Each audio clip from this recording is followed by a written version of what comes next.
Je me demande comment ils vont faire pour protéger le pays, en fait. Mais rendez-vous compte. Les petites installations de la SCG, on n'arrive pas à protéger.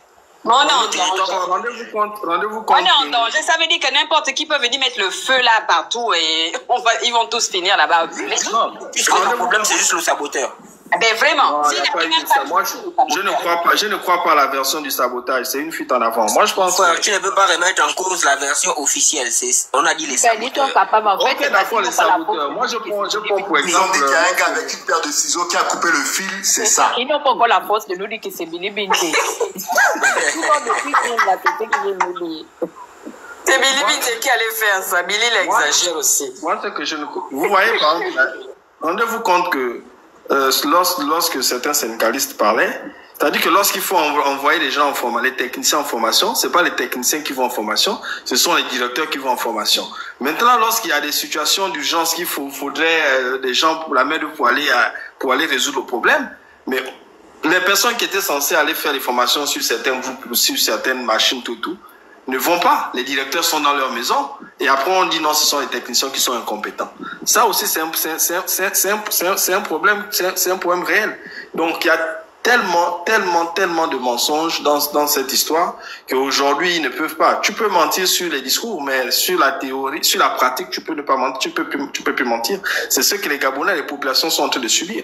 Ils se rendent compte que quand il faut faire les remises à niveau, les grands viennent à l'étranger à la place des techniciens. Voilà. Lorsqu'Ali, Billy Binté, soi-disant, ou je ne sais pas qui était là aux affaires, ministres et tout, si c'était pas comme ça, là, ça va de pire en pire, de pire en pire. Mais moi, je pense que c'est bien qu'ils subissent ça. On ne pleure pas. On supporte. Vous avez voté 94%. Vous avez dit que quand vous disiez que non, c'est pas bon, vous dites que on est écrit, que ce qu'on dit. Oui, voilà. Maintenant, aujourd'hui, subissez. Mais restituons aussi avec cette histoire de 94%. C'est 94% du suffrage exprimé. D'accord. Il y a près de 800 000 électeurs. Dans les 800 000, c'était quoi le niveau d'abstention? D'accord? C'était quoi les votes attribués à l'opposition? Et c'était quoi les votes attribués? Parce que là, quand on dit 94% comme ça, ceux qui nous écoutent de l'extérieur se disent le mec est populaire. Bon, mais on va pas aussi se mentir. On va pas avec ce qu'on dit aussi nous-mêmes. On va pas aussi se mentir que la réalité c'est que les gens l'ont voté, même si c'est pas assez chiffré. Non, oui, je ne dis pas qu'il n'a pas gagné. C'est pour ça que je veux qu'on nuance. Je ne dis pas qu'il n'a pas gagné. Mais parce que il était aussi populaire. Oui, non. Oui, je ne dis pas le contraire. Moi, je ne dis pas qu'il n'a pas gagné. Je dis, restituons les choses. Parce que même parfois, moi-même, j'étais dedans. Et puis, à un moment, je me suis assis et c'est Andrew qui m'a interpellé là-dessus. Mais au fond, analysons bien. Si on va du principe que même les 94% de suffrages exprimés là, ce sont les chiffres gonflés, est-ce qu'on est sûr que 30% de l'électorat gabonais a voté? Bon, en démocratie, c'est la majorité qui impose. Non, c'est pas une question de... C'est pour ça que je répète que je ne dis pas qu'il n'a pas gagné. Mais est-ce qu'il est aussi populaire dans les urnes qu'on le dit? C'est ça ma question. Sinon, il y a le grand relation qui est là. Venons, on laisse d'abord relation par là, on va se cacher après. À un moment donné, on doit arrêter dans les discours démagogues et parfois faire des combats qui ne sont pas les nôtres. Nous sommes tous en âge adulte, on va épargner la jeune génération qui n'est même pas encore à même de voter. Mais le reste là, nous sommes absolument responsables de nos actes. Tu es d'accord avec moi? Les Gabonais, quand ils ne sont pas d'accord de quelque chose, ok, qu'ils ne sortent pas de leur maison, on est d'accord. Mais les Gabonais ont accès à Internet. Comment on a pu réussir à rendre Ali Bongo impopulaire? Mais c'est par l'entremise des réseaux sociaux. Et quand tu regardes, il faut faire preuve de réalisme. Et tu vois, c'est le problème que j'ai eu même avec les pingouins. Les pingouins n'avaient pas compris une chose. Quand on est sorti de l'élection de 2016, je leur ai dit, on ne va plus s'apitoyer sur le sort de qui a gagné, qui n'a pas gagné. Préparons-nous pour les prochains enjeux. Ça veut dire qu'on a les locales, on a les sénatoriales et tout. On doit se préparer. Mais personne ne voulait écouter parce que les gens étaient restés attachés aux promesses électorales de Ping. Il faut à un moment donné qu'on soit mature. Bonsoir, ça va? Donc, on n'est plus dans les débats de qui a gagné ou il n'a pas gagné. Oligui a gagné. Mais maintenant qu'il a gagné, et c'est Mwanga qui a dit, le bilan des 100 prochains jours à venir a déjà été entamé. Et c'est ce qu'Oligui a oublié. Je me rappelle les 6 premiers mois quand Oligui est arrivé à la tête du pays, avait déjà commencé les contestations et protestations.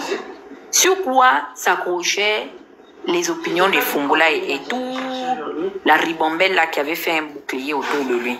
C'est trop tôt, vous êtes trop actif, vous êtes trop exigeant. Ils ont oublié une chose, c'est que le temps n'attend personne.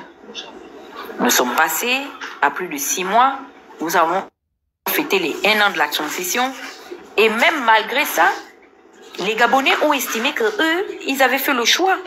Un an et quelques mois plus tard, d'aller décider de voter Oligui le soir du 12 avril 2025. Donc nous sommes dans les premiers pas des 100 premiers jours d'Oligui.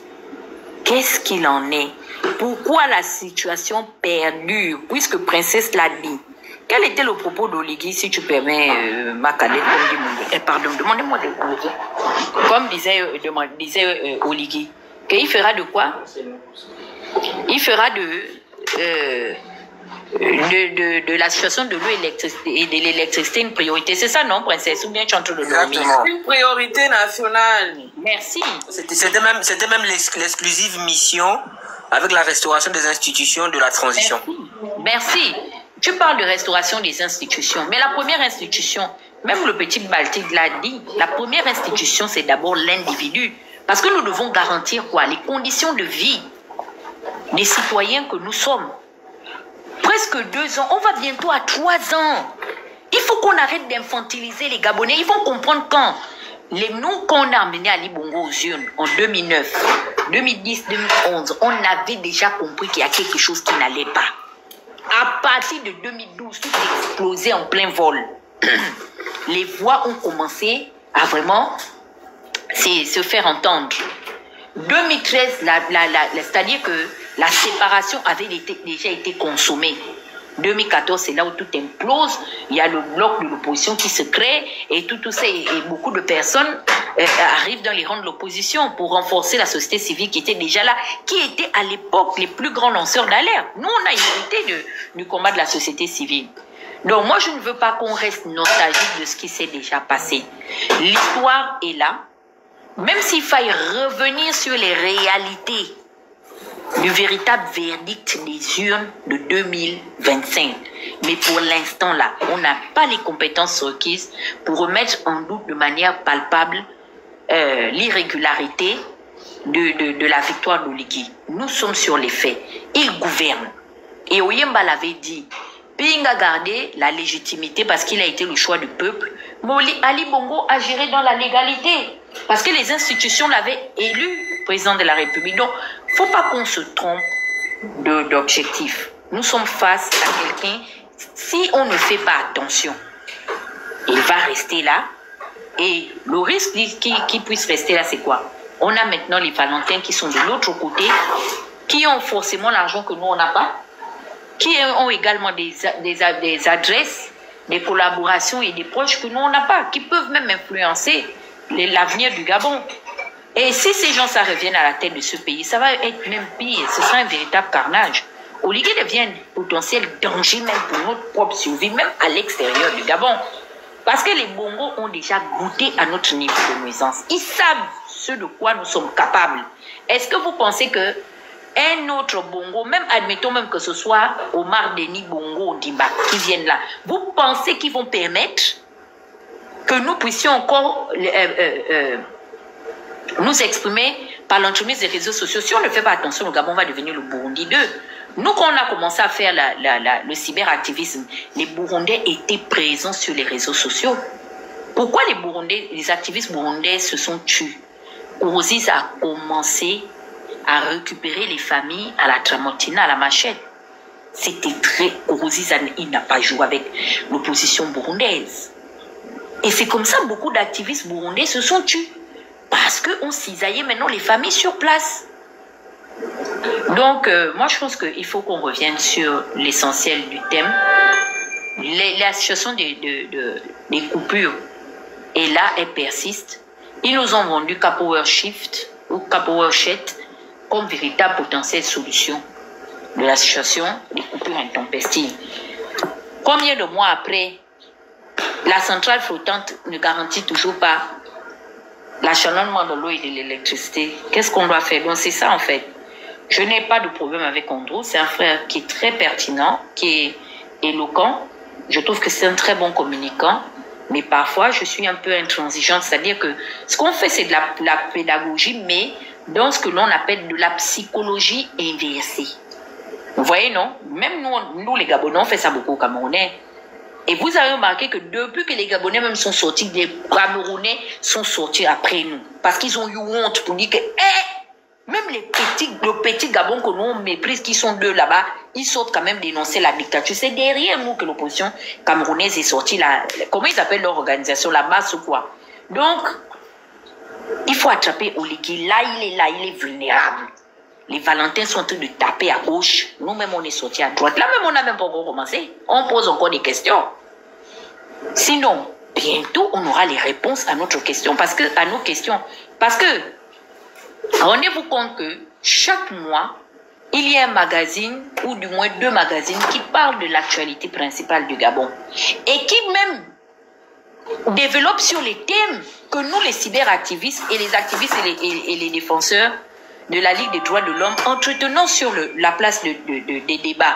Donc, ça veut dire qu'il y a des gens qui nous répondent à travers ces tribunes-là.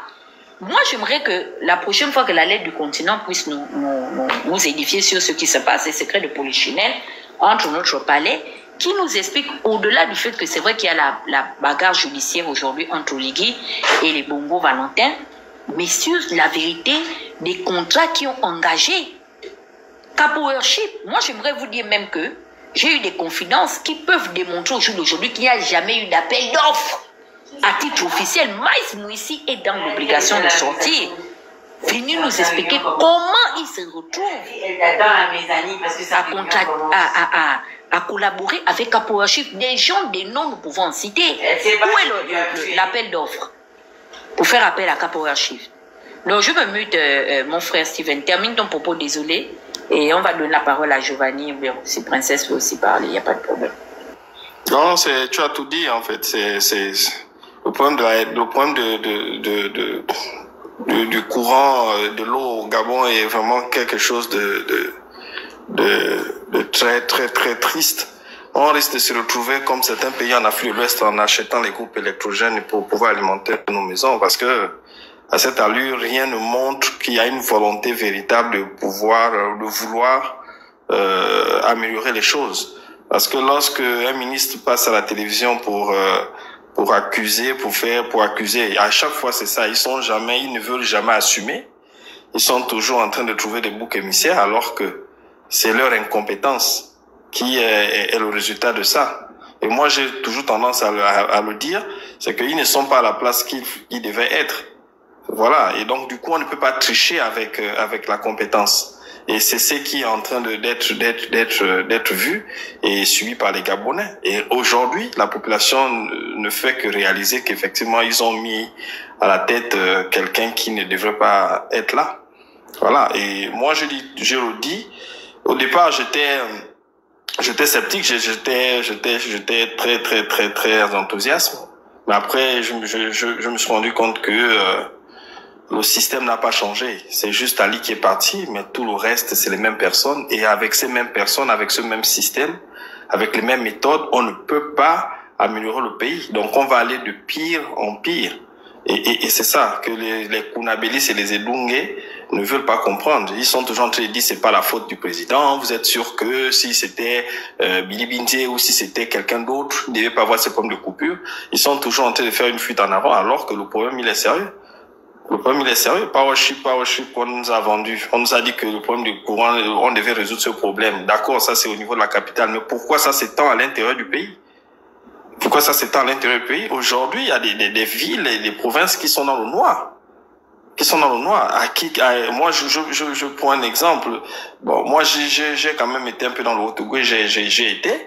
Mais nous, les coupures, on ne sait pas, hein. Quand une coupure arrivait au niveau des France-Villes, c'est peut-être 10 minutes après ça part. Et c'est rare. Mais aujourd'hui, qu'est-ce que ces populations vivent aujourd'hui? C'est le désarroi.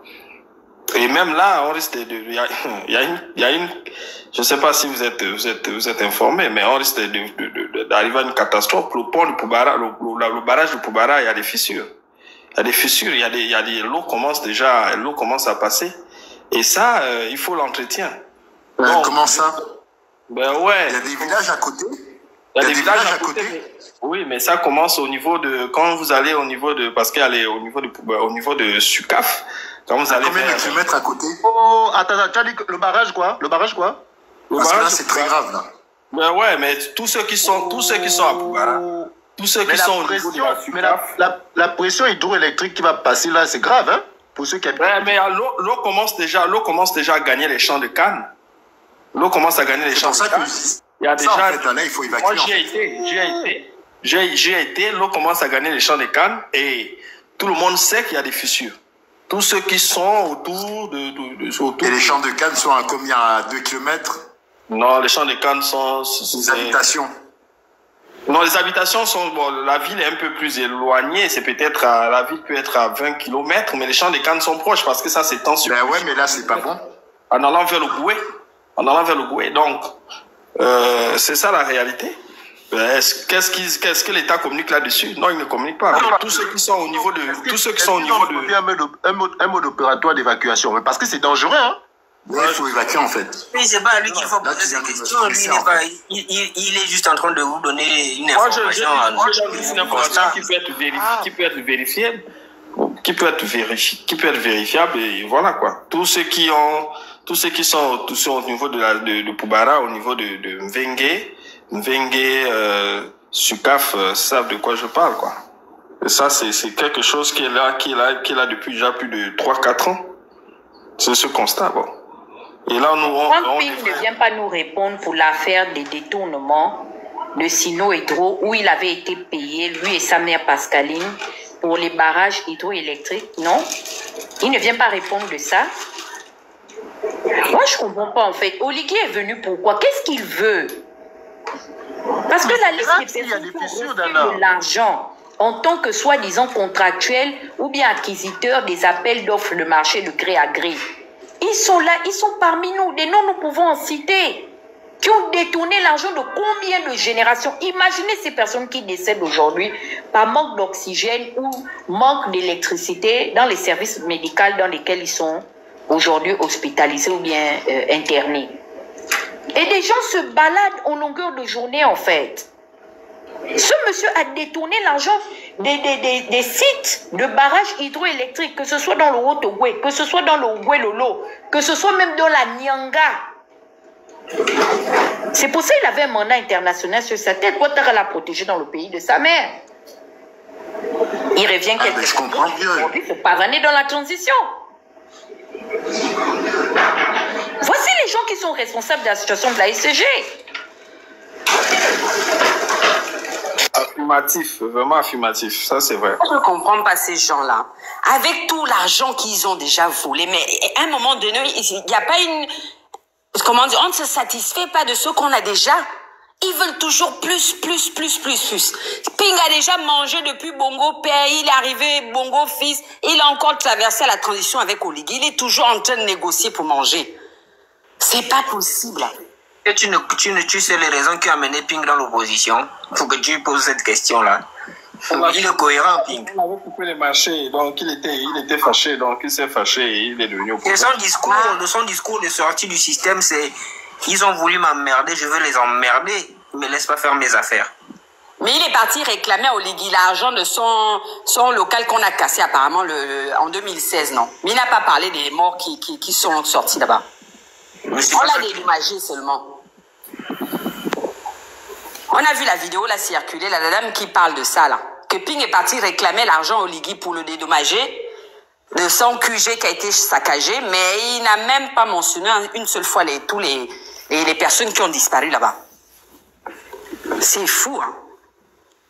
Après vous dites que parfait, il y avait tort. Il est avec eux, hein, maintenant. Non, mais... Les esprits du Gabon sont fâchés. Hein. Moi, je vous dis, ils sont en colère contre les Gabonais même. Parce que les Gabonais avaient une chance vraiment de rattraper les choses et de ramener le Gabon. Franchement, on a failli avoir un pays digne d'envie. Hein. On a eu cette opportunité-là. Les Gabonais ont tout gâché. Maintenant, là, les esprits, parce que ça s'écoule de partout. Dès que ça, on arrange là-bas, ça se casse là-bas. Oh, les barrages qui vont s'éclater. Oh, l'SEG là-bas n'est pas content. Tout est entré. C'est un pays qui est saccagé. Vraiment. Et ça va de pire en pire. On a l'impression que c'est en train de couler. Au lieu de monter, ça coule. Il y a le grand frère de relation qui aimerait parler. Giovanni, tu as déjà parlé parce qu'il y a le grand frère. Mais tu as dit quelque chose d'intéressant. Attends, architecte, tu as dit quelque chose d'intéressant quand même. C'est une piste qu'il faut dire. Hein, parce que le problème des coupures a apparu comme ça du jour au lendemain quand on a mis le problème des lignes bannières là, sur les réseaux sociaux. C'est une façon aussi de moi, je vous dis que c'est une diversion. Une diversion. Hein. Parce que il y a encore quelques semaines en arrière, on était sous ligne bannière. Tout le monde parlait de ligne bannière là. Oligui allait s'enterrer dans son silence là jusqu'aujourd'hui. Maintenant, ils sont allés mettre le sujet de la SEG sur la table. C'est pour détourner l'attention des Gabonais. Pendant ce temps, ils sont en train de faire leurs choses là-bas. Pourquoi j'ai dit c'est une diversion. Moi, je suis sûr que c'est ça. Ce qui va se passer. Attendons. Ils nous réservent quelque chose. Quoi qu'il arrive, le problème Barnier ne peut pas s'enterrer comme ça parce que de toutes les façons, ils sont obligés de rentrer dans des négociations avec la Guinée et ils sont obligés de médiatiser. Donc on sera en bembé, on attend. Moi pour ma part, si je dois revenir sur... On sait ça. Moi je dis je sais ça, Giovanni. J'ai compris ça. Mais la question c'est la manière à laquelle ils vont négocier et qu'est-ce qui va sortir de là-bas. Parce que moi c'est une manière de... Et le silence est inquiétant quand même, leur silence là. Hein? Ça, c'est un problème. Oligui aurait dû prendre la parole en urgence. Jusqu'à aujourd'hui, on n'a pas entendu le gars. Il n'a pas dit mot jusqu'à aujourd'hui. C'est inquiétant quand même ce silence qui pèse dans tout le Gabon comme ça. Là. On est tous. Il y a le genre de silence. Bonsoir. Excuse-moi de te couper, hein, Liken. Oui, vas-y, papa. Oui, Liken, déjà, les esprits ne sont pas fâchés. Ça, il faut d'abord enlever ça. Et la deuxième chose que tu as dite, parce que je suis monté d'abord... j'ai 2 ou 3 trucs à faire. Après, je vais peut-être laisser la parole. Je ne vais pas être très long. Ce qu'il faut comprendre, c'est que nous ne sommes pas sortis. Comme Giovanni au Gabon, laissons Giovanni parler avant que la SCG encore ne frappe dans son cadre. Non, il ne va pas couper. Non, j'ai pour même pas 5 minutes. Vraiment vite fait. Parce que j'ai avec moi ici, donc si je voulais le prioriser, quoi. Avant que c'est pas grave, j'ai suffisamment de batterie, s'il coupe, je vais il a la batterie. Donc, nous ne sommes pas sortis du système Bongo PDG, nous ne sommes pas sortis du système. Ça, il faut que nous le comprenions. Et on revendique une communication des gouvernants. Les gouvernants, une communication, une réflexion aérienne, quel type de communication voulons-nous avoir? Les Gabonais ont du mal, véritablement du mal à penser librement dans le pays qu'on appelle le Gabon. Un peuple qui ne pense pas de lui-même, vous pensez qu'il est voix à quoi? Un peuple qu'on a emprisonné. Il y a un système, et je le dénonce, disait quelqu'un, je crois que c'est Bernard qui parlait du frère qui était là, qui est descendu, qui voulait nous parler je crois que de certains principes et tout, mais ce n'est pas un problème de principe. Nous sommes dans ce qui est factuel, ce qui est palpable, ce que nous vivons dans notre quotidien. Il ne s'agit pas des activistes de prétendre avoir la science infuse ou la connaissance des choses avec une certaine luminosité, une certaine clairvoyance. Nous ne sommes pas des illuminatis. Personne ne prétend tout connaître. Nous dénonçons ce que nous voyons, ce que nous vivons par nos frères. Giovanni qui est au Gabon ne peut pas nous mentir sur les réalités de ce que le peuple vit, parce qu'il fait partie de ce peuple. Donc on a parfois des gens qui montent dans les panels comme ça pour venir faire injure à l'intelligence ou venir ramasser les gens sous prétexte que parce qu'ils aiment tellement Oligui. Depuis bientôt 3 ans, Oligui et sa bande utilisent une méthode vieille comme le monde. L'opposition des ethnies, ils ont commencé avec ça. Ils ont laissé Marc Onan vouloir opposer les gens en mettant en place cette méthode-là, qui n'est plus à présenter. Cette méthode a conduit à quoi? Ça fait que tout le monde s'est rangé d'un côté. Ce monsieur n'a pas été inquiété. Ils sortent de ce qu'on appelle le débat essentiel pour nous amener dans une sorte de cacophonie. On attend quoi? Quelle communication allons-nous faire? Parce que les réalités sont là. Entre ce qu'il a dit et ce qui devait être fait. Puisque hier, c'était les techniciens, des gens outillés qui travaillent les sujets, qui ont été formés dans des grandes écoles partout dans le monde. Il les a tous grondés. Aujourd'hui, lui-même, il a pris un comité pour gérer cette entité-là. Aujourd'hui, il dit qu'il y a du sabotage. Je te reprends. Oui, Mwanga peut monter, je descends. Aujourd'hui, il parle de cette entité qui saboterait son élan. Quel élan d'abord? Nous avons en face de nous une élite qui manque d'imagination politique, qui a une véritable carence et stratégie politique. Il y a dans cette élite une véritable défaite intellectuelle. Et ils nous l'ont prouvé depuis les 3 dernières années. Sans pour autant attendre encore les 7 ans, puisque nous ne sommes même pas encore au 100e jour, que nous voyons déjà. Et cette élite use de la force publique pour soumettre le peuple souverain, pour piétiner, pour réprimer. Pourquoi les répressions de 2009, de 2005, de 2016 et toutes les autres depuis 1990 ou sinon depuis 60? Pourquoi tout cela? Pourquoi on n'est jamais rentré dans une véritable justice pour ces hommes? Bouloubeka est-il parti en vain? Puisque son corps était là, on a extrait la balle. Il n'y a pas des hommes qui sont capables de retracer cette balle? Non.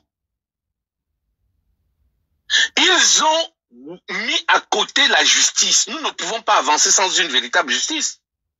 Et je sais qu'ils vont m'enregistrer ce soir. Monsieur Oligui, vous et votre bande, sachez que vous serez arrêtés et jugés un jour. Que vous le vouliez ou pas, ce n'est pas ce que vous avez fait avec Ali Bongo et Sylvia Bongo et Sylvia et tous les autres là. L'impunité. Vous serez arrêtés et jugés. Il faut qu'on vous le dise tous les jours. Quand un Gabonais se lève, il doit dire à M. Oligui, il doit comprendre que un jour il sera arrêté. Il n'y a pas plus puissant dans le monde qui n'ait jamais subi la justice. Partant des États-Unis, descendant jusqu'en France qui nous a colonisés, nous avons vu des chefs d'État être mis au pilori devant la justice. Vous n'allez pas y échapper. Il faut que M. Oligui arrive à comprendre ça. Et la bande qui l'accompagne arrive à comprendre qu'ils seront arrêtés un jour. Qu'ils le veulent ou pas, même à titre posthume, vous serez jugés. L'histoire du Gabon ne sera pas comme vous voyez là. Personne, sauf si certains ont décidé de vous accompagner dans ce mode de gestion où l'injustice est la norme. Mais nous n'allons pas. Et nous allons vous obliger chaque jour à rendre compte de votre gestion. Il y aura des moyens de pression qui sortiront. Qui savait un jour qu'un tel ou un tel, je ne connais pas mon frère Steven, même ma soeur Diken. Il y en a plein là qui sont sortis. Giovanni, voilà, ils sont pleins. Vous vous rendez compte, que vous le vouliez ou pas. Et personne ne va vous accompagner dans votre dérive d'injustice. Ce n'est pas possible. On ne peut pas bâtir. Nous avons tous demandé d'avoir cette plateforme de réconciliation, de dialogue, pour essayer de trouver une issue. Mais vous ne voulez pas. Vous pensez qu'un pays doit pouvoir être géré et dominé par une oligarchie ou une bande de potes qui ont envie simplement de jouir du bien de ce pays. Vous n'allez pas vous en sortir. Moi, je ne compte pas sur des espèces de anges ou des esprits qui garderaient le pays. Non. Les anges et les esprits, c'est nous. C'est le peuple souverain qui revendique chaque jour un peu plus de clarté. Chaque jour un peu plus d'humanité. Et nous allons exercer cette liberté, que vous le vouliez ou pas. Parce qu'à un moment donné, on arrive à se taire. Pas parce qu'on a peur de parler. Pas parce qu'on a des ambitions, non. Puisque nous, en ce que je vois, vous avez décidé de nous forcer à rester dans l'exil. Soit nous nous taisons, soit nous sommes exilés de force. J'ai souvenance du message qu'il a livré l'année dernière, en juin dernier. Je crois que c'était le 2 ou le 3. Où il a dit payer les doudounes. Parce que si c'est pas 7 ans, c'est 14. Si c'est pas 14, c'est 28. Le message, ce n'était pas un message vain. Arrêtez à un moment donné de vous mettre des œillères, de vous mentir à vous-même. Il a dit qu'il va nous bloquer ici. Et quiconque va s'opposer à lui, il aura affaire à la force régulière. Donc il va toujours user de la machine administrative, de la machine militaire pour nous oppresser. C'est son plan et c'est comme ça. Son ambition, ce n'est pas de développer le Gabon. Vous pensez que M. Oligui a envie de donner de l'eau et l'électricité aux Gabonais? Non. Ce n'est pas son projet. Voilà pourquoi certains n'ont même pas fait l'effort de comprendre qu'est-ce qu'il voulait dire dans son soi-disant. Il a passé son temps pendant le meeting à danser. Qui peut, de manière concrète, intelligible, nous expliquer c'était quoi le projet de M. Oligui? Il n'y en a pas beaucoup dans ce pays. Qui peuvent nous expliquer là où il a envie de conduire les destinées de notre pays? Il n'y en a pas beaucoup. Pourquoi? Parce que ce monsieur est venu avec une bande de potes, des prévaricateurs, pour piller ce pays.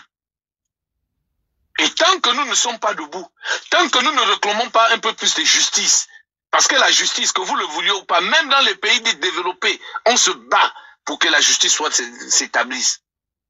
Personne ne veut venir défendre les causes de qui que ce soit. Peuple gabonais, vous êtes suffisamment mûrs aujourd'hui. Vous avez dansé hier avec ce morceau qui disait que le PDG doit partir, le PDG est tombé, le PDG est derrière. Aujourd'hui, vous devez encore démontrer cette maturité en vous mettant debout. Je comprends que vous avez été privé de tout. Je comprends que ce système a mis en place, cette élite a mis en place un système, pas du plus méritant, mais un système d'accaparement de toutes les richesses. Une société du manque. Parce que quand on crée une société du manque, c'est celui qui a les billets ou c'est celui qui a les tickets qui décide d'approvisionner qui il veut. Vous avez le droit de vous défendre. Il n'est pas question que quelqu'un reste derrière. Il n'est pas question que vous acceptiez. Je vis la vidéo de ceux qui sont derrière, je ne sais pas, l'Assemblée nationale. Vous n'avez pas à supplier qui que ce soit. Vous savez qu'ils sont là de manière illégitime. Vous savez qu'ils sont là dans la fraude. Ils sont là dans les plaisirs et les loisirs. Vous ne pouvez pas négocier avec ça. Il y a un niveau où on négocie. Quand la personne, l'interlocuteur, c'est vous le souverain. Il faut à un moment donné vous réapproprier cette souveraineté. Elle peut donner à qui que ce soit. Quel dans ce pays, la souveraineté, il va s'accaparer. Pour vous faire imaginer, faire croire que vous méritez alors que c'est quelque chose qui est un droit absolu. Parce que ce pays nous appartient nous tous. Parce que les richesses de ce pays est d'abord notre gage, notre héritage commun. Et que personne, ni un groupe d'amis, ni même Oligui, quand même bien il serait soi-disant militaire, n'a le droit de nous indiquer ce que nous devons en faire ou ne pas en faire. Il a la responsabilité de toujours et toujours de demander son avis à ceux qui l'ont mis là, et ceux qui l'ont mis là, qui l'ont prêté cette souveraineté, qui l'ont prêté cette légitimité, qui l'ont prêté cette légalité. Il doit rendre compte. Vous n'avez pas à supplier qui que ce soit. Même si à un moment donné, vous êtes rentré dans une sorte de fanatisme, même si vous êtes à un moment donné rentré dans une sorte d'endormissement, une doctrine de l'eau de la SCG, comme on le dit de manière triviale, mais vous n'avez pas le droit d'oublier que c'est vous le souverain et que ce monsieur est là. Il a des comptes à vous rendre et vous devez être un peu plus exigeant, lui demander de vous rendre compte. Il n'est pas question, il n'est plus question. Alors que nous sommes dans ce millénaire d'excellence, alors que nous sommes dans un millénaire où la connaissance augmente, là où aujourd'hui, quand vous vous posez une question, il y a l'intelligence artificielle qui est capable de vous expliquer. Hier encore, je voyais un taxi, ici dans ma ville, il n'y avait pas de chauffeur. Aujourd'hui, on est capable de tout. L'innovation a pris des proportions énormes. Vous continuez à rester à la ramasse. Vous continuez à accepter d'être piétinés, d'être regardés comme des sous-hommes, comme des gens qui devraient toujours avoir la main, la main en bas, comme il l'a dit. À un moment donné, ça doit s'arrêter. Et n'attendez pas que vos enfants viennent vivre la même chose que vous. C'est maintenant qu'il faut se lever, peuple gabonais. Monsieur Oligui doit nous rendre le compte. Monsieur Oligui doit être arrêté et jugé. C'est de cela qu'il s'agit. Il doit rendre compte, depuis qu'il est arrivé, de tout l'argent qu'il a commencé, de tout le désordre. Je me rends compte aujourd'hui que même dans cette assemblée de nomination, il n'y a pas un homme là-bas pour vous défendre. Il n'y a pas une femme là-bas pour vous défendre. Chacun est là-bas pour ses propres intérêts. Aucun d'eux n'a un regard de compassion, d'humanisme ou d'amour même, puisqu'il faut parler même d'amour, pour ne pas parler du patriotisme, parce que le patriotisme, c'est encore quelque chose que beaucoup ignorent. L'amour, puisque dans notre pays, c'est le christianisme, c'est la foi qui nous caractérise. Même un peu d'amour, aucun d'eux n'est sorti pour indiquer que ça, c'est pas bon. Personne. Et vous continuez à espérer. Mais vous espérez dans quoi? Votre espérance, comment pouvez-vous espérer quelque chose que vous n'avez pas? Comment voulez-vous espérer, continuer à espérer et persévérer pour des choses que vous ne voyez pas? 3 ans, c'est suffisant. 3 ans, c'est suffisant. 3 ans, c'est toute une vie. Aujourd'hui, nous voyons que même la science explique que la durée de vie a complètement chuté à cause des difficultés que nous vivons dans le monde. À cause de toutes les pressions que nous avons dans la vie. Vous ne pouvez pas dire que il faut, en dehors de 3 ans, il faudrait que ce monsieur prenne encore 7 ans pour faire 10 ans. Ce n'est pas possible. Vous aussi. Ce n'est pas possible. Il faut qu'il soit arrêté, il faut qu'il soit jugé, il faut qu'il rende des comptes. Mais ça, c'est la responsabilité de chacun de nous. Ce n'est pas seulement Princesse Souba, ce n'est pas seulement Christian, ce n'est pas Dana, ce n'est pas seulement Mwang, ce n'est pas seulement Giovanni Ouba Blanche et les autres. Non. C'est nous tous, nous devons revendiquer. C'est nous tous, nous devons rappeler l'urgence du moment. Que nous n'avons pas en 2024, 2025. Et que nous sommes pratiquement à la fin de cette année, parce que nous sommes déjà en juin, la moitié de l'année, continuer à vivre dans l'indifférence. Pourquoi ce monsieur va être indifférent vis-à-vis de vous? Pourquoi vous allez accepter? Vous avez accepté l'indifférence de monsieur Ali Bongo Samand. Aujourd'hui, c'est monsieur Oligui. Pourquoi? Vous avez vous-même dit que non, il vient seulement d'arriver, laissez-lui terminer sa fameuse transition avec ses élites de menteurs et d'escrocs. C'est bon. Maintenant, il devra faire ce qu'il a à faire. Il faut sortir de cette cité spirituelle. Il faut sortir de cet embrigadement. Que vous parliez, que vous ne parliez pas, vous allez vivre toujours la misère. Vous serez toujours considérés comme des sous-hommes. On va vous déshumaniser chaque jour, petit à petit. Au point où dans nos quartiers populaires, on est capable de buter un jeune qui aurait braqué ou bien qui aurait volé une boîte sardine, alors qu'il y a des gens qui brassent des milliards et ils ne sont pas inquiétés dans ce pays. Ali Bongo qui est là, il était là pendant les 2 dernières années. Il n'a jamais été question d'inscrire son dossier. Et pourtant, il y a des associations qui ont porté plainte à ce monsieur. Être malade ne vous accepte pas. Nous avons vu des gens malades par le monde qui ont répondu devant les actes qu'ils ont posés. Donc à un moment donné, il faut qu'on arrête ça. Vous ne devez plus accepter d'être considérés comme des enfants. Ce paternalisme qui ne vous a jamais fait grandir. Omar Bongo, papa Bongo. Ali arrive, papa. Oligui arrive, papa. Mais enfin, vous appelez même les gens qui sont arrivés hier, la mère de la nation. La mère de la nation, des expressions au ramène, des expressions au touki. Ce n'est pas possible. Quel est ce peuple à un moment donné qui ne peut pas, à un moment donné, faire de l'orgueil? Votre orgueil, c'est seulement dans les bars. Votre orgueil, c'est seulement pour nous insulter. Votre orgueil, c'est seulement sur Billy Binze, comme l'autre voulait attaquer le sujet. Donc votre orgueil, vous ne pouvez pas vous lever un matin autour et dire non, cette fois-ci, faisons-nous respecter. Quartier par quartier, arrondissement par arrondissement. ville par ville, district par district, canton, ainsi de suite, une mobilisation monte pour expliquer à M. Oligui que ce pays, vous l'avez en héritage et que nous avons ce pays en partage et qu'il n'est pas question, comme lui hier on l'a envoyé, aujourd'hui il veut se venger sur qui? Pourquoi il ne s'est pas vengé sur Ali Bongo et sa bande qui l'ont maltraité? Pourquoi c'est sur vous? Aujourd'hui, là, il va virer les gens de la SEG qui n'ont absolument rien fait. Alors que là où on doit mettre l'argent, il ne met pas. Il organise un faux gala, un gala qui n'apporte rien à cette jeunesse, qui est une jeunesse brillante. Une jeunesse qui essaie de se former. Une jeunesse qui essaie dans les arts, dans le sport, dans la culture, essayer avec tous les moyens de bord possibles. On ne met rien. On est toujours dans la distraction. Parce qu'on a vu un tel, un Eto, un tel venir ici, un Giresse et tout le reste. C'est ça là qui est important. Le gala là, c'est par rapport à quoi? On a déjà relancé le championnat national. Il n'y a pas de championnat. La responsabilité il n'y a pas de championnat dans ce pays. Le championnat vient de finir. Le championnat vient de finir. Mais en même temps, si tu regardes... Je te donne la parole.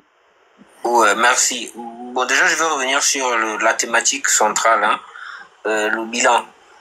Des 100 jours déjà à enchaîner. Alors, moi, je pense que... On n'a même pas déjà fait 30 jours. Vous voulez faire quel bilan? Non, mais un bilan, il y a un préalable. Un bilan, il y a un préalable. Une heure de gouvernance. Merci, Dana. Même une heure. Si je te dis que je veux construire ta maison demain, ou bien que demain tu vas dormir dans ta maison que je viens de construire, il faut préalablement que tu aies localisé ton terrain. Il faut préalablement que je te fasse la preuve que j'ai fait des fondations, que j'ai monté les murs, qu'il me reste peut-être l'étape de finition. Sinon, ça devient de l'utopie. Et remarquez bien, Oligui, quand il arrive, il nous dit, il situe ses priorités. Quand la société civile demande les maisons, les routes, les hôpitaux, il se braque et il fait comprendre à tout le monde que lui, sa priorité, ça va être restauration des institutions, organisation de l'élection, la disponibilité de l'eau et de l'électricité dans les foyers des Gabonais. C'était ça, ses priorités. C'était sur ça qu'on devait l'attendre à la fin de la transition. Et lui-même a fixé la fin de la transition avec la fin de l'élection présidentielle. Donc nous sommes dans les temps. Sauf que quand on décide d'aller à l'élection, on lui demande de faire une sorte de nous présenter son projet de société. Ce qu'il n'arrive pas à faire, il vient plutôt nous vendre ses réalisations durant la transition. Parce que il est champion du hors-sujet. Et c'est ce qu'il a fait pendant la campagne. On lui dit, on veut un projet de société, donc une projection de ce que tu veux faire. Déjà, tu n'as pas le droit d'être candidat. Bon, on va te cautionner quand même. Fais-nous une projection de ce que tu vas réaliser pendant que tu seras président. Le mec vous dit, je construis 1900 km de route, je construis, quoi encore, la cité de la démocratie en travaux. Est-ce que c'était ça le sujet? Non. Donc il était déjà hors sujet. On va rentrer dans les 100 jours. Nous sommes déjà à plus de 30 jours depuis la proclamation des résultats officiels. Quand vous regardez le dynamisme du gouvernement, enfin du moins la dynamique du gouvernement, vous vous rendez bien compte qu'on ne sera pas à l'heure dans le compte rendu, sinon le bilan des 100 jours. Parce que les préalables ne sont pas à l'heure. Il y a des voitures qui peinent à débarrer, il faut booster. Je veux bien, mais une voiture pour qu'elle démarre, il faut déjà m'assurer qu'il y a du carburant dedans. Ouais, c'est un véhicule. Et déjà même pour faire l'évaluation des 100 jours, on aurait voulu que pendant la campagne, le candidat Oligui nous dise, à court, moyen et long terme, les premières actions qui vont découler de sa gouvernance après élection. Parce que c'est sur ça qu'on va juger de la pertinence de ces premiers 100 jours. C'est sur ça qu'on verra s'il tient, il énonce des éléments qui tendent à tenir ses promesses. Mais qui là peut nous dire ce que Oligui avait prévu faire les 100 premiers jours? quelles sont les réformes qu'il avait sur la main, qu'il avait prévues, qui sont tenables sur les 100 premiers jours. Même pas lui-même est capable de faire ça. Aucun membre dans son équipe n'est capable de faire ça. Ces 100 premiers jours vont se résumer à la défaite Mbagné, aux coupures, à l'histoire sur la justice avec les Valentin Bongo. Mais au fond, techniquement, ministère par ministère, où les lignes ont bougé, on a vu. Prenons le bilan des chantiers de la transition. Qui peut me dire là tout de suite la plus grosse réalisation d'Oligui sous la transition, celle qui saute aux yeux là et qui ne souffre d'aucun élément de faiblesse. Ils vont te parler des taxis Gab. Hein? Moi, je te parle. Non, le tramway. Et tout les tuk-tuk. Non. Bah, tout ce que vous êtes en train de dire là, tout ça là, le reste c'est n'importe quoi, le tramway. Tout ce que vous êtes en train de dire là comporte des éléments de faiblesse ostentatoires. Prenons Taxi Gab. On a eu le scandale là. On se donne oui, on découvre que derrière, c'est les Libanais. Et derrière, il y a des contrats qu'on ne fait qu'arracher à des Gabonais. Et les mêmes se plaignent. L'État est sourd à leur cri d'alarme. C'est ça Taxi Gab. Ouais, même les Jordan, je ne sais pas s'il y en a une centaine qui sont déjà là. Ah si, moi j'ai vu un jeune, il avait la Jordan plein de sueur là-bas là. Non, voilà, Barbe, là tu veux juste répondre comme Oligui. Je vais poser une question. Est-ce que quelqu'un peut me faire la... Est-ce que quelqu'un peut me dire qu'il a vu 100 Jordan ici arriver? En tout cas, il y a eu une Jordan plein de sueur qui a été... Ça fait longtemps qu'on n'a pas vu les Kuna en ligne. La Roma dit qu'il veut venir défendre Oligui. Monte. Mais qu'il monte s'il veut. Donc, ouais, je place ma place. Moi, je descends. Je libère ma place. Hein. Je suis en bas, Dana. Non, le frère reste à vous. Il n'a pas envoyé la demande. Attends, moi, je peux descendre relation. Attends d'abord. Attendez, la Roma, envoie ta demande ici. Vas-y, vas-y, attends. Donc, la réalité est celle-là. Faut pas qu'on aille comme si on était dans un exercice avec un homme compétent, qui avait une vision bien tracée, qui sait ce qu'il faut faire, qui va rentrer dans les codes traditionnels de la gouvernance après l'élection. Ce serait de lui donner trop de grade, parce qu'au fond, on se rend bien compte que le mec n'est pas dedans. Il est hors jeu, il est hors sujet. Dans tout ce qu'il fait aujourd'hui, il est hors jeu, il est hors sujet. Il subit la gouvernance. Il n'en est pas maître. Et il n'est pas aidé aussi par la qualité des hommes qu'il a mis à côté de lui. Parce que je ne vois pas Chambry en train de lui dire que monsieur le président, en fait, vous vouliez qu'on aille là-bas, en fait, il faut aller à droite. Donc, s'il m'a essayé, il a payé le prix. Donc, les autres, quand ils voient, ils se disent mieux ne pas connaître le sort d'un Don Sima. Moi, j'ai déjà mon salaire, je peux placer mes gens, je peux avoir quelque chose. Si le président dit qu'on dort dans la rivière, ben on dort dans la rivière. Avec les... Si le président dit qu'on dort dans l'espace, ben on dormira dans l'espace. Là, ils vous ont amené un bateau flottant. C'était pendant l'élection. Comme l'élection est finie, peut-être qu'il faut changer. Et comme on est déjà en 5e République, peut-être qu'il faut nous amener maintenant un bateau volant pour qu'on ait l'électricité. Il faut changer de concept. C'était le flottant qui était admissible. Le flottant était admissible pendant la transition et la 4e République. Bah là, on est dans la 5e, il faut changer de concept. Là, on va dans l'espace maintenant. Et c'est peut-être là que le bas blesse. Et je comprends cette faculté à dire qu'il y a des gens qui sabotent. Certainement, le pilote du bateau volant, peut-être qu'il est bourré, il a dormi dans un dépôt. Le temps qu'il se réveille, le gars, il vous raconte qu'il y a du sabotage. Ouais, le pilote a saboté l'instrument. C'est ça, en fait, la vérité. Donc, en attendant qu'il se dessoule, espérons que d'ici demain, le bateau va finalement voler. Et puis, bon, on verra bien si l'électricité est dans nos maisons. Mais soit il y a un dépôt de Moussoungo dans le bateau là directement. Peut-être aussi, on ne sait pas. Léo, là où tu parles, il y a le courant chez toi. Parce que tu Non, mais il y a le courant. En tout cas, le courant vient en dents de scie. Toutes les 1 heure, soit il part d'abord, il ne sait pas où aussi, il se balade. Mais. Attends, Giovanni. Mais. Le courant se balade comment? Mais c'est comme ça, non? C'est un courant ambulant. Il fait de quartier en quartier, quoi. Donc, Giovanni Olivier veut dire que quelqu'un est dans l'eau, dans les câbles électriques, sur toutes les 1 heure. Il s'appelle, allez, coupe le courant, sabotage. Mais, Dana, pendant la transition, on nous a montré un câble scié pour justifier les coupures dans tout le Gabon. Est-ce que tu comprends un peu l'ampleur de la chose? C'est-à-dire que tu as un journal télé, la télévision du contribuable. Les Gabonais donnent leur argent pour payer ces gens-là. C'est-à-dire que les gens rentrent dans un complot contre le peuple. On fait un article journal, 20 heures. On explique aux Gabonais. Bon, l'autre a bien dit que... il m'a bien dit que nous, on ne comprend pas, on ne connaît pas la loi. Donc on peut comprendre. C'est-à-dire qu'on ne comprend pas les principes. On vous montre un câble qui a été cisaillé quelque part et on vous dit que c'est à cause de ça que tout le Gabon n'a pas le courant. Ça passe aux 20 heures. Une télévision qui est sur le câble.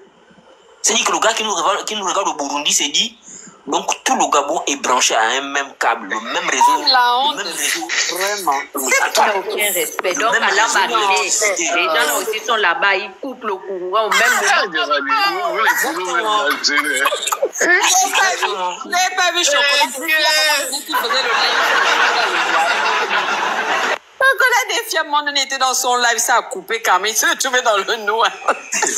Il a insulté la SCG. Il a SCG. Voilà, donc imaginez donc le niveau d'abrutissement qu'il nous prête. C'est-à-dire qu'on est trop bête et ignorant pour aller comprendre que là, il y a quelque chose quand même qui ne va pas. Et puis, grande relation. Un moment, hein, avec ces gens-là, arrêtez de biaiser. Vous êtes intelligent, assumez votre intelligence.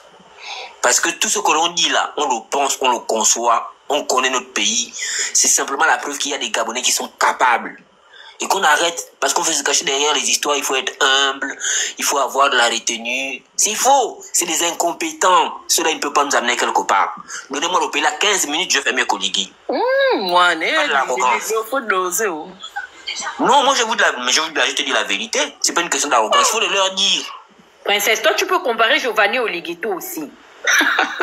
Oligui peut comprendre ce que Giovanni comprend, le développement. Toi, tu as entendu Oligui même tenir le type de discours que Giovanni tient, du point de vue de... Je ne l'insulte pas, en tout cas. Je lui dis ce que je vois. Il est même quoi, sa spécialité, il est quoi? Il est spécialisé en quoi? C'est un juriste. Sciences juridiques. En sciences juridiques. Pardon, je m'inquiète. Non, il faut être sérieux. Faut pas avoir de la retenue. Ce qu'on voit, c'est ce qu'on dit, ce qu'on dénonce. Et c'est comme ça qu'on fait croire aux gens. Et beaucoup de Gabonais reprennent ça pendant les élections. Tu as entendu des gens te dire, ah, vous voyez encore qu'ici, c'est pas lui. Parce qu'on croit qu'il n'y a que lui qui peut.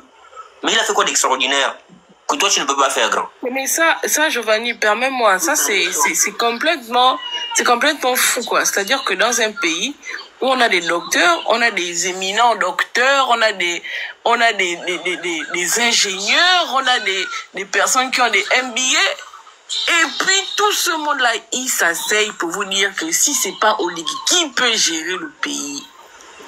Et Nyangouye, on fait la place là, comment?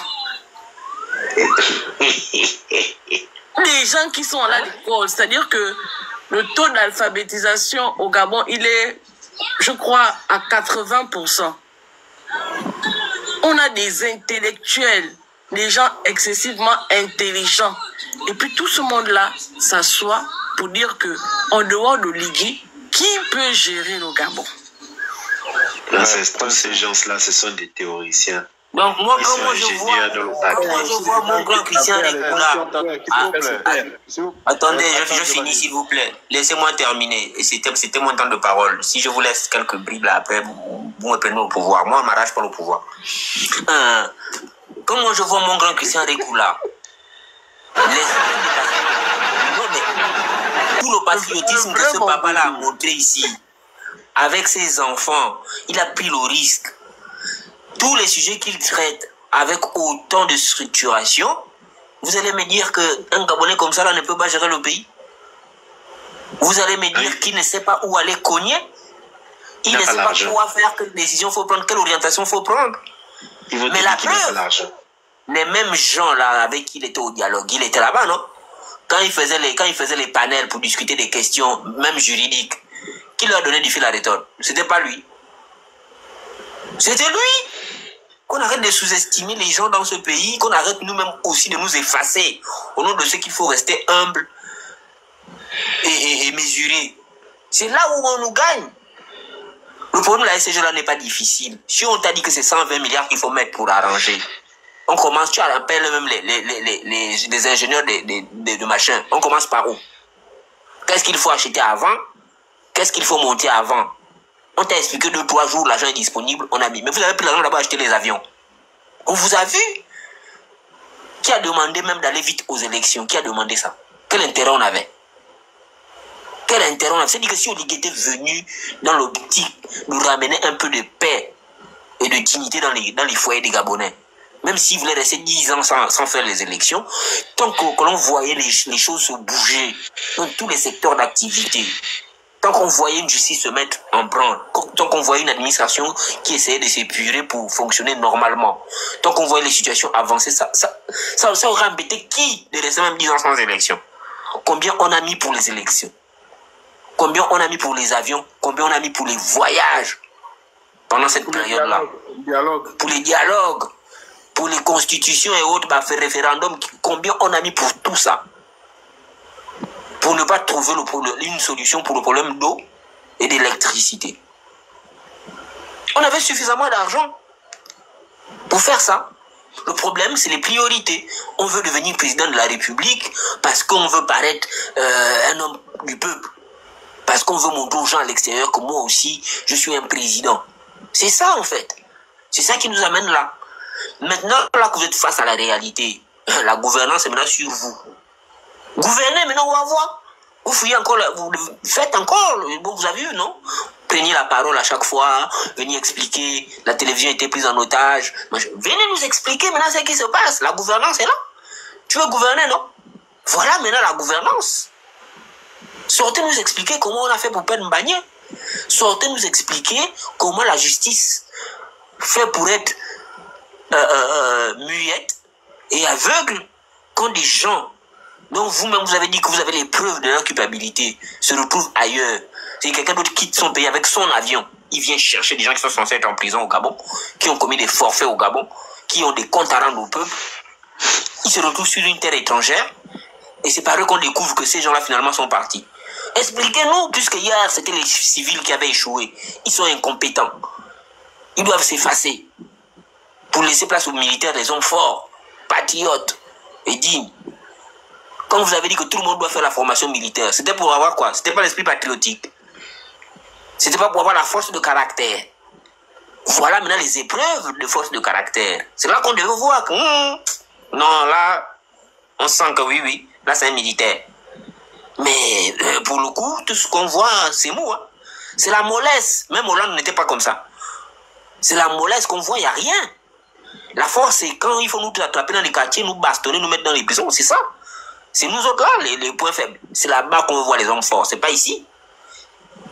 C'est pas ici. Voilà les petits militaires là-bas en Afrique de l'Ouest qui sont en train de montrer que voilà des hommes forts. Au-delà de la tenue militaire, ils savent se tenir devant les gens. Quand le président de la première puissance mondiale peut t'appeler au téléphone, te faire des injonctions et tu lui dis dégage, merde. Ça, tu es un homme. Mais toi-même, un président que ses propres populations giflent partout, t'appelles, tu trembles. Tu penses qu'on va, on va respecter ça. C'est pour la population juive comment? Même Macron le gifle partout, est-ce que c'est nous? Même sa propre femme le gifle devant les gens. Donc, tu penses que nous... On verse la farine au visage. Et... Moi, j'ai un problème. Excusez-moi, vraiment, ma bouche là, vraiment. Moi, j'ai un problème. Attendez. Le grand Yabris est passé à la télé avec Boisbouvier.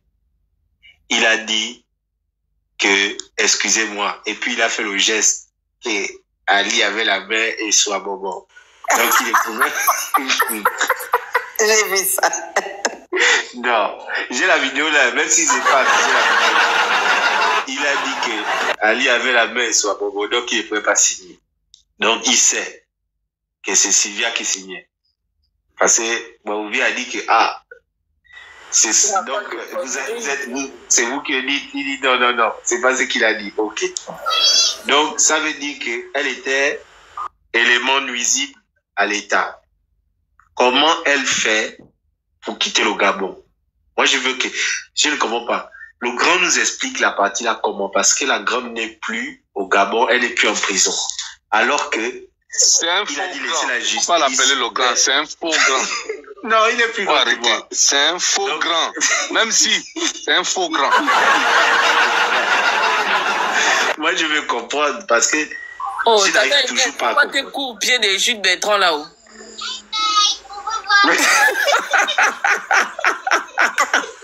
Oh, c'est vrai, on avait vu les babouches. On a me demandais, mais c'est quoi que je vois au loin comme ça là? Tu mets les pieds sur le trio magique, le tiercé gagnant. Non, tu viens les pieds de ton grand frère, les pieds en palmipède. Non, moi je vais passer un coup de fil. Je vais passer un coup de fil à ma mère Marie-Madeleine quand même parce que elle est forte. C'est la femme la plus forte du Gabon. Je vous dis la vérité. La femme là au Gabon, rien ni personne ne la touche. Imperturbable. Personne ne peut la toucher. Je ne vois pas. Si Oligui dit qu'il est vraiment un général de brigade, il n'a qu'à aller la toucher. On va voir quelque chose, comme le gars l'avait dit. On va voir quelque chose. J'essaye de comprendre. Jusqu'à présent, je tourne ça dans tous les sens. On a dit que Sylvia Bongo et Noureddine Bongo ont été arrêtés pour haute trahison au sommet de l'État. Qu'est-ce qu'ils font dehors? Parce que l'origine du coup d'État vient de là. Ou bien je me trompe. Le coup d'État a été fait parce que Sylvia falsifiait la signature du président soi-disant. Donc c'est elle qui signait tout ce qui s'est passé depuis que Ali, son bras est devenu Eswabobo. Il n'y a pas de problème. Vous les avez arrêtés. Oh, Noureddine, non. Jusqu'à, est-ce que tu réalises? Il a dit, est-ce que tu réalises à son combi? Le combi est toujours en prison. Lui, il est dehors. Sylvia est dehors. Il y a Ali qui était en résidence surveillée. On nous dit que, oh non, pour des raisons de santé, il est sorti, s'est fait soigner en Angola. Ah! Dans les hôpitaux, là, quand on dit ils peuvent recevoir tout, machin, là. Ils ne pouvaient pas aller là-bas. Ou bien il n'y a pas le matos. Donc ça veut dire que c'était le pipeau qu'on nous disait que non, on a construit les hôpitaux. Mon gars, déjà, ce que tu poses là, ce que tu poses comme question là est complémentaire à ce que Princesse dit. Comment des élus, des représentants de l'État gabonais partent se faire soigner à l'étranger en sachant très bien qu'on a des docteurs, des techniciens. Vraiment. Donc, ce qui veut dire que ceux qui sont dans les hôpitaux, dans les cliniques là, eux, ils subissent les opérations alors. Ce sont des théoriciens. Oui, c'est les expériences. Vous avez déclaré Ali Bongo Abdla. Les 3%. Ils sont 4. Ils sont 4. Qui méritent le prix Nobel de la santé. C'est pour cela que je dis que ce sont des théoriciens.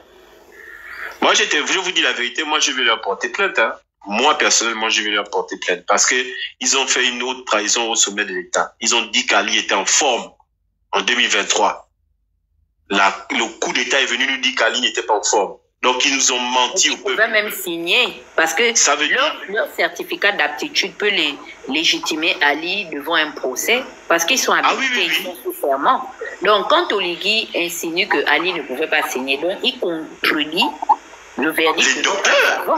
Ah oui, je suis désolé. Moi, personnellement. Lui-même, son grade de général, là, qui a signé ça. Dana, il y a aussi un problème. Hein. Mais l'architecte, il n'a pas tort de contredire les 4 docteurs, parce que lui-même, il est docteur. C'est une histoire entre docteurs. Non, Oligui a eu affaire à 4 docteurs. Lui-même, il est docteur, non, ou bien? Oligui n'est pas docteur. En sciences juridiques. Moi, je pose une question. Pose une question. Ça c'est ce qu'on a dit. Hein. Moi, je n'ai pas vu le diplôme. Moi, je peux allumer ma caméra, je montre tous mes diplômes. Moi, j'ai mes diplômes à moi, c'est là, moi. Mais moi, lui, je veux savoir s'il a signé le grade de général. Manga, la question que moi je pose, c'est que lorsque Ali a eu son coup de sa santé là, lorsque elle s'est dégradée, il est parti faire une réadaptation au Maroc, non? il a été suivi par les services médicaux du Maroc, non? Oui. Donc, si les services médicaux du Maroc lui libèrent, ça veut dire que non, eux aussi, ils ont des documents qui attestent que non, il est habile ou pas. Exactement. Est-ce que cela peut aussi contredire ce que les médecins gabonais disent? Parce que lui, il a suivi sa réadaptation au Maroc. Effectivement. Et c'est qu'un médecin qui a dit qu'Ali n'était pas apte. Ah, Olivier, médecin, j'avais oublié, c'est vrai. Bon, alors moi je vais ceux qui ont suivi la réadaptation d'Ali au Maroc, là, ils peuvent aussi faire... Ils peuvent faire une sortie, hein, c'est vrai, ils peuvent faire une sortie. Ils peuvent faire sortir. Moi, je voulais dire une chose. Je vais peut-être vous choquer, mais je suis à 1000% d'accord avec le fait que Sylvia et Noureddine ne soient plus au Gabon. Ça va choquer certains, hein, mais c'est ce que je pense. Pourquoi? Parce que, souvenons-nous, en 2018, quand Ali est tombé malade, qui est celle qui a décidé, quand les Gabonais criaient à la vacance du pouvoir, qui est celle qui a décidé de permettre à ce que Ali, malgré le fait qu'il était malade, eux, ils avaient la vérité de l'histoire. Burancho. Ils savaient ce qui se passait. Ils savaient qu'Ali Bongo était dans l'incapacité de gérer quoi que ce soit. En tout cas, en 2018, la peste, peut-être qu'il a fait des rééducations ou bien quoi, et puis au fil du temps, son état s'est amélioré. Mais en 2018, quand Ali Bongo est tombé, pendant que les Gabonais criaient à la vacance de pouvoir, Marie-Madeleine Burancho est allée tourner la constitution à sa sauce et puis est venue nous sortir un terme que les Gabonais ont découvert avec elle, indisponibilité temporaire. C'est de là que vient le problème. Et le triumvirat qu'ils avaient mis en place aussi. C'est de là que vient le problème de Sylvia, parce que Sylvia prend plus de pouvoir à partir du moment où Ali Bongo n'est plus capable de gérer les affaires courantes ou peu importe comment on pouvait appeler ça du Gabon. Donc s'il fallait vraiment aller devant une justice, s'il fallait vraiment dire qui est responsable de quoi, Marie-Madeleine Burancho en premier devait être interpellée. C'est-à-dire que on aurait eu raison de garder Sylvia au sous-sol de la présidence ou bien à la prison centrale, ça c'est une autre question. On aurait eu raison, Oligui aurait eu raison, ou bien la justice gabonaise aurait eu raison de garder ces gens-là en détention si on avait commencé par interpeller Marie-Madeleine Burancho, qui a rendu possible le fait que Sylvia, Noureddine, la Young Team, dont Oligui lui-même il fait partie, puisse s'accaparer de toutes les prérogatives de gestion d'un État. Mais dites-moi un peu, Sylvia Bongo Ondimba, avec quelle légitimité pour gérer le Gabon? Parce que si on s'assoit sur les panels pour dire que pourquoi on a fait partir Sylvia, posons en même temps la question de savoir pourquoi est-ce que Marie-Madeleine Burancho continue de se pavaner au Gabon. Elle n'a pas fui, hein. Mieux, son fils voleur patenté Big Bisou, il continue à gérer la chose publique au Gabon. Ils sont là. Oligui lui-même, quelle était sa responsabilité? Quand on a un président de transition qui vient à la télévision dire que, même pas sur une chaîne nationale, hein, à l'international, il vient se moquer du bras d'Ali Bongo pour dire que il était inapte, qu'il n'avait plus toutes ses capacités physiques, parce que c'est ce qu'il est en train de dire quand il fait le geste, c'est pour dire que il n'avait plus aucune capacité physique pour signer un quelconque document. Mais lui, qui était le garant de la sécurité d'Ali Bongo, il l'a vu. Il a vu comment Sylvia... Il n'y a que lui qui a vu ça. Parce que quand on pose la question à Billy Bizet dit que lui, il sait que c'est Ali Bongo qui signait les papiers. Mais Oligui, lui, il est venu nous dire que il a vu, il a les preuves que c'est Sylvia qui signait les décrets, que c'est Sylvia, en tant que personne au Gabon. C'est-à-dire que Sylvia, en tant que première dame, n'avait aucun cadre légal pour signer un quelconque document au Gabon. Lui, Oligui, il dit qu'il a vu Sylvia signer les papiers. Mais il est tout autant coupable que Sylvia, parce qu'à partir de ce moment-là, il s'est rendu complice des actes que Sylvia posait à l'encontre des intérêts de toute une nation. Donc, au même titre que Sylvia, s'il fallait être juste, s'il faut réclamer la justice sur la tête de Sylvia, Marie-Madeleine Brancho doit être là-bas. L'ancien premier ministre, je ne sais pas, vice-président, bien qu'il a comment, tous ceux qui étaient partis à comment on appelle ça, là où Ali Bongo était tombé, là, à Riyad, tout ce monde-là. Naranga Moussavou et bien d'autres, ils devaient être interpellés. Parce qu'il y a eu vice de procédure, parce qu'il y a eu une... comment je vais appeler ça? Un tissu de mensonges qu'on nous a conçu. Un tissu de mensonges en bande organisée, princesse. Parce que quand tu prends... L'ancien premier ministre qui est décédé là, il était là-bas aussi, il a voulu parler, c'est pour ça qu'on l'a... Attention, mais justement, lui, il a au moins le mérite d'avoir introduit la procédure de vacances de pouvoir auprès de tout le droit. Oui. Ça a été neutralisé par... Je dis, ce sont eux, Gabonais de leur État. Ce sont eux qui ont couvert ce mensonge d'État-là. Et qui ont fait le lit à Sylvia Bongo.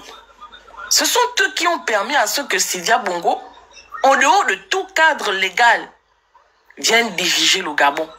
Donc on ne peut pas s'attaquer à l'effet ou à la conséquence sans s'attaquer à la cause.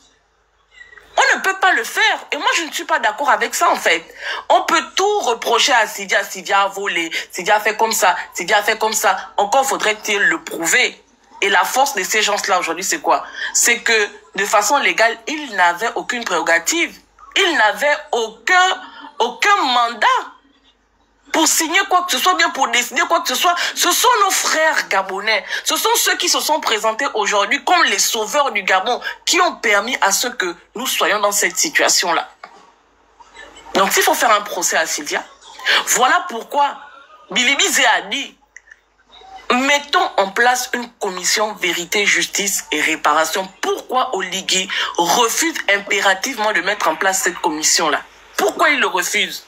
Mais moi, j'irais même jusqu'à dire que Oligui est l'artisan de tout l'échec qu'il y a eu à partir de 2019 jusqu'en 2023. Il est le seul responsable. Je vais jusqu'à dire ça. On peut discuter des détails.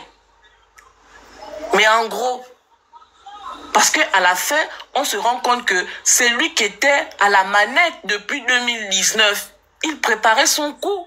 Mais en 2019 et 2023, ce qui s'est passé entre ces années-là, mais s'il faut pointer du doigt à quelqu'un, soyons justes, pointons du doigt à tout le monde.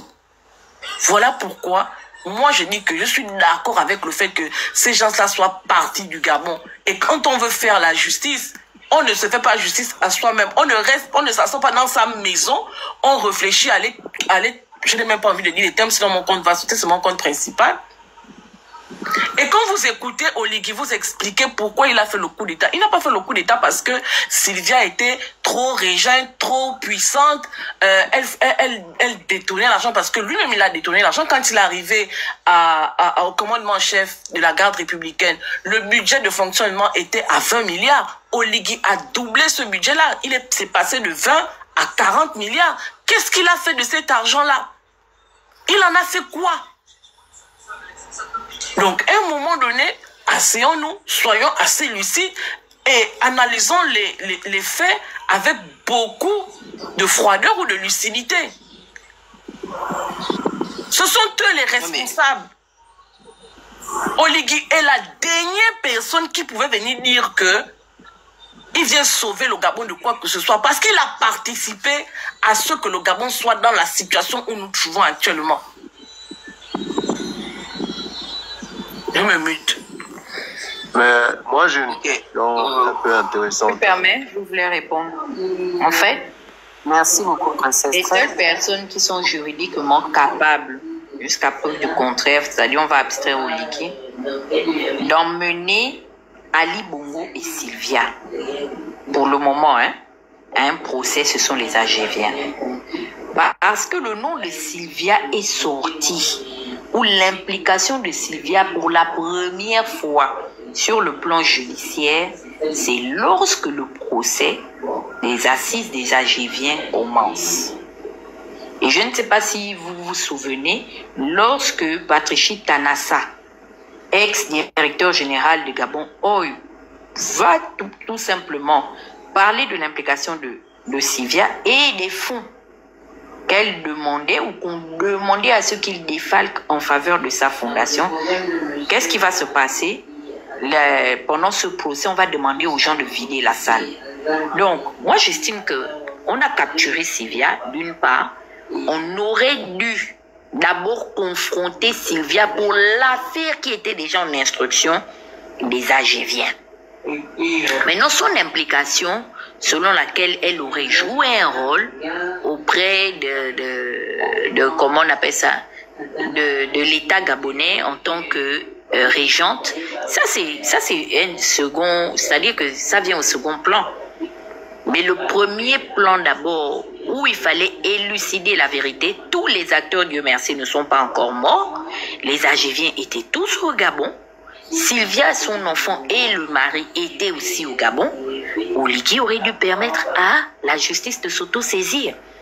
Parce que même lorsque Aïngoni va tout simplement nous révéler qu'il a eu à gérer de l'argent et que cet argent aurait été défalqué dans le compte personnel d'Ali Bongo et que finalement on apprend également que Ali Bongo se serait auto-saisi d'un compte appartenant à son père, sachant comment Omar a géré la République. Donc c'est carrément une chaîne alimentaire.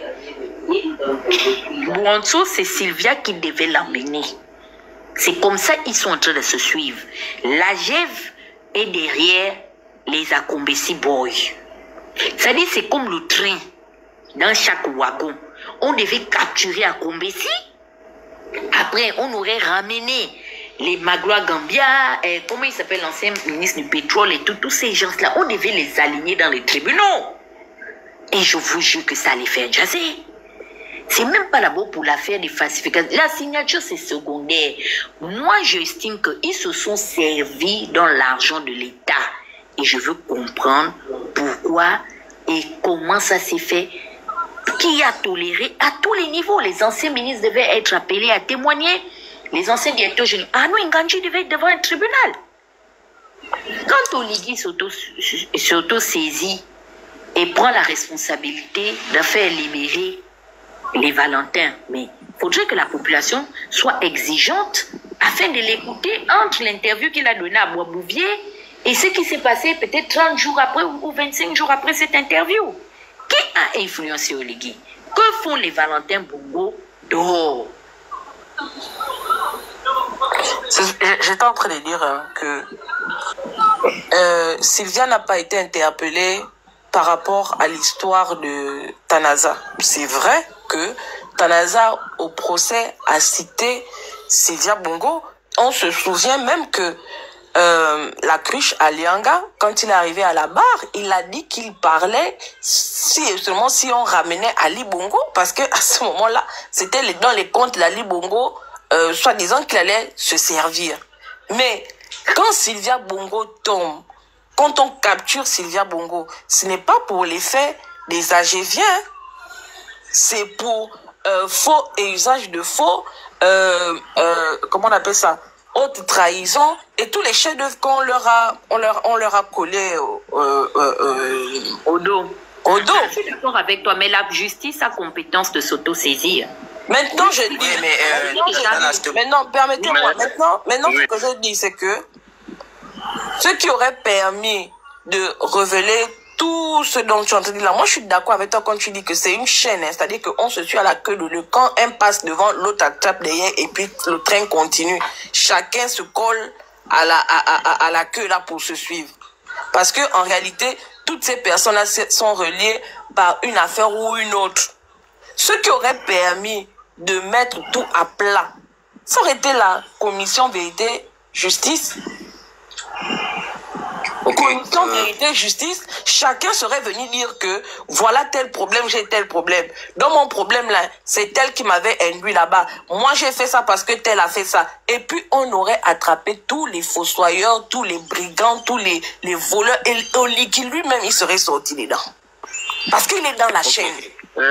Princesse, tout ce que tu dis là, c'est je voulais bien. réagir avant, s'il te plaît. Oui, je dis simplement que ce qui est là, c'est que c'est une association de malfaiteurs. Tout le monde, il n'y a pas un pour enlever l'autre, c'est tout. Donc tu prends la parole. Mais même dans ce que tu dis, Grand, je suis avec toi, je suis d'accord avec toi sur le fond, mais même dans l'affaire des Algériens, il faut pouvoir prouver par quel moyen Sylvia, qui n'est rien dans l'organisation étatique, peut donner l'ordre à Patricia Tanaza, qui est ADG de Gabon Oil, de décaisser l'argent de ses caisses envers l'association de Sylvia. Dans tous les cas, si vous devez attraper Sylvia, commencez par attraper l'ordonnateur principal des crédits de l'État, Ali Bongo. Tu dois applaudir ça. Deux, celui qui décaisse au nom celui qui décaisse au nom de tous ceux qui sont dans le circuit de décaissement d'argent au nom de l'entreprise Gabon Oil. Parce que Sylvia, c'est comme si on nous expliquait que moi, le petit pécono du quartier, je peux prendre mon téléphone tout de suite, j'appelle le directeur général des Sogara et je lui dis que envoie-moi 150 milliards parce que j'en ai besoin. Et le mec, il prend l'argent dans les caisses, il m'envoie ça. C'est-à-dire que dans tous les cas, on va se demander, mais au nom de quoi? Donc, pour ce qui est de l'affaire politique, l'influence et je suis d'accord avec Princesse sur le principe. En vérité, nous tous là, on en veut au Bongo, simplement, enfin au Valentin, simplement parce qu'ils ont joué le jeu de l'assujettissement du peuple. Et ils ont autorisé que des exactions soient faites sur le peuple au nom de leurs intérêts. On est juste au courant qu'ils ont fait. On est juste au courant qu'il y a des Gabonais qui ont obéi à leurs ordres alors que, au nom de leur filiation avec le président. Mais si c'est pour le... C'est-à-dire que si on veut rester dans le droit sur le plan de la gouvernance, vous m'expliquez comment, alors que le président n'est plus là, le deuxième qui doit jouir du pouvoir, c'est entre le vice-président et le chef du gouvernement. Ils sont présents. Vous avez dans l'institution judiciaire la Cour constitutionnelle, elle est présente. Vous avez dans le législatif le président du Sénat qui est censé prendre le relais si jamais le président n'est plus capable, qui est dans la boîte. Vous avez le président de l'Assemblée nationale qui est dans la boîte. Au nom de quoi toutes ces institutions ont été curcicutées et avec la complicité de qui pour que Sylvia décide par exemple de nommer Oussouka Premier ministre, puisque la dame, quand elle est nommée, elle va à l'Assemblée, elle va quasiment remercier Sylvia Bongo de l'avoir nommée. On écoute le discours, c'est quasiment mot pour mot Sylvia qui m'a nommé. Comment on arrive à mettre la main sur les Valentins sans mettre la main sur les Boukoubi, sur les... Comment elle s'appelle, la maman qui était au Sénat à l'époque là, Milebou, sur Mburonto, sur ceux qui étaient les premiers ministres de l'époque, qui étaient le vice-président Mahanga Moussavou, qui se sont rendus au chevet d'Ali Bongo et qui ont constaté que ce dernier ne pouvait plus. Mahanga Moussavou a voulu se racheter dans le purgatoire en nous disant que la responsabilité de la chose de l'État, on ne peut pas tout dire n'importe comment. Mais ça montre clairement les gens qui souffrent de la complicité, enfin qui sont coupables de complicité, de haute trahison au sommet de l'État. Et donc les Sylvia, normalement, n'auraient pu être emportés par la vague des arrestations que par effet domino. Mais pas être présentés comme les principaux bourreaux du peuple ou de la République à ce moment-là.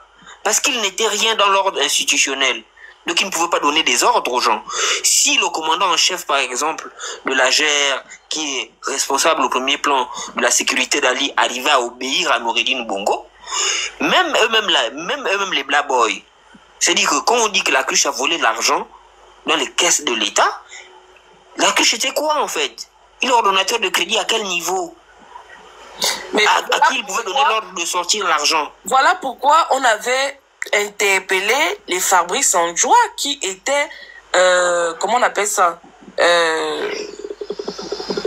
je crois, directeur oui, directeur général du budget, oui. Voilà, au budget. Et ces gens-là devaient être des témoins pour venir dire qui leur donnait l'ordre de sortir l'argent. Si tant est que l'argent que Brice Lacruche Alianga prenait était l'argent de l'État. À ce moment-là, on doit interroger le directeur du budget, qui était à cette époque-là Fabrice Andjoua. On a des gens comme les Koubdje qui étaient les comment on appelle ça, comment on appelle les gens qui gèrent les comptes des gens dans les banques là, ils s'appellent comment? Voilà, les gestionnaires. C'était TPG autant, c'est Black qui a fait de Koubdje le trésorier payeur. Voilà, ces gens-là devaient être interrogés. Mais quand il a fallu que ces gens-là aillent, ne fût-ce que pour le projet de Bla, mais on a vu des lobbies qui se sont mis en place. Marie Bourancho a pesé de son poids pour que son fils n'apparaisse jamais là-bas. Fabrice Andjoua, tout puissant, il paraît que c'est l'enfant de Bongo. Donc, la justice, c'est pas pour les uns et les autres, ça ne les prend pas en fait. Ça devient une injustice et à partir de ce moment-là, moi je suis d'accord pour que même les Mvourandjami, les fils Oseni, que tout ce monde-là sorte de prison. Lui-même il a dit c'est la justice qui élève un pays, qui élève une nation. C'est pas l'injustice. Quand vous prenez les uns, il faut comprendre aussi que dans les affirmations qu'ils font là, il y a beaucoup de manipulation. Hein. Souvenez-vous ici, ils ont pris des sacs d'argent qu'ils ont mis à côté. Mais allez-y voir les déclarations que, par exemple, Jalil Bongo Ndimba fait. Ils ont pris des sacs d'argent qui revenaient tout droit de BGFI, dont Henri-Claude Oyima était PDG, est PDG. Pour venir nous présenter ça comme de l'argent qu'ils ont retrouvé dans la maison de Noureddine ou bien de Sylvia. Il y a beaucoup de manipulation dans ça. Si on était arrivé à la commission, vous avez déjà enlevé Sylvia première dame, vous avez enlevé Ali première dame, des gens qui n'ont plus rien à perdre, ils savent que s'ils disent pas la vérité, c'est la prison. Vous pensez que les vérités n'allaient pas sortir de là-bas, mais les Gabonais allaient tomber des nues, hein. Découvrir qui fait quoi, à quel point ces gens-là pèsent lourd en milliards de francs pétroliers de notre pays, en fait. Pendant qu'on pleure pour la SEG, qui a des installations vétustes, il y a des gens comme les Koubdje, je ne sais pas où ils sont allés à l'école, qui pèsent des milliards dans ce pays. Est-ce qu'on peut nous expliquer comment Koubdje a fait pour devenir milliardaire au Gabon?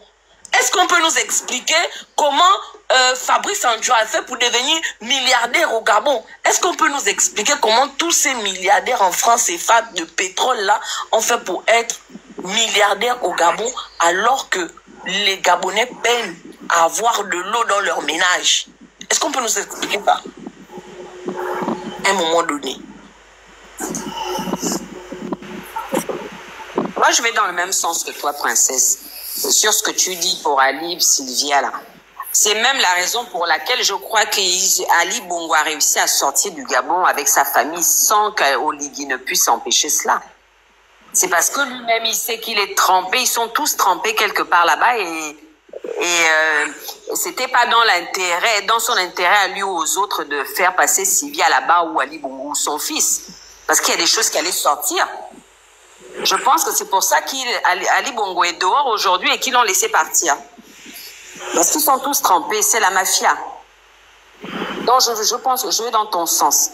Donc si Ali Bongo est dehors avec sa famille, je suis tout à fait d'accord aussi. Ils n'ont qu'à commencer à attraper les vrais coupables avant de venir mettre les bourreaux à la tête devant et eux, ils se cachent derrière. Et vous comprenez que dans ce cas que à partir du moment où on n'a plus Sylvia, on n'a plus Ali Bongo, on n'a plus Lee White, on n'a plus Noureddine, on n'a plus toutes les personnes qu'on nous a présentées comme les raisons fondamentales pour lesquelles le coup d'État a eu lieu, vous comprenez aisément qu'il n'y aura jamais. Mais non. C'est pour ça, comme tu dis, ils refusent la commission vérité et réconciliation, là. C'est la seule raison pour laquelle ils ne veulent pas mettre ça en place. Parce que même ils savent qu'ils sont tous trempés, ils se tiennent tous par la queue là-dedans. Il n'y en a pas un pour sauver l'autre. Hein. Je dis une autre chose. Oligui n'a jamais fait le coup d'État pour sauver un quelconque Gabonais. Oligui a été clair quand il s'est adressé aux hommes en treillis après le coup d'État. Juste quelques semaines après le coup d'État, il a reçu les gens de la garde républicaine. Il leur a dit clairement que Noureddine l'avait fait quoi, manquer de respect, pas une fois, 3 fois. Il a même compté le nombre de fois. La vidéo là a circulé partout, on a tout. C'est encore sur ma page. Oui, moi j'ai vu ça, ça a circulé partout. Les Gabonais n'ont pas vu ça aussi. Et il a dit que Ali Bongo allait se cacher dans la chambre. Et puis Noureddine allait lui dire que papa a dit que Sylvia venait lui dire que moi, mon époux a dit que quand vous suivez le discours d'Oligui depuis le départ, je ne sais pas comment les Gabonais se sont laissés berner par un type aussi nul qu'Oligui. Quand vous suivez les interventions d'Oligui au départ, vous comprenez qu'il n'y a rien de patriotique dans son discours. Les raisons qu'il avance, les raisons pour lesquelles il a fait le coup d'État, c'était des raisons en fait d'ego. C'est-à-dire que quelqu'un a été frustré, pas que la population. Il a vu le peuple gabonais souffrir, crier, pleurer de faim, et puis il s'est dit que, ah non, ce sont mes frères. On ne peut pas continuer de vivre comme ça. Ça n'a strictement rien à voir avec le peuple gabonais. C'était des frustrations.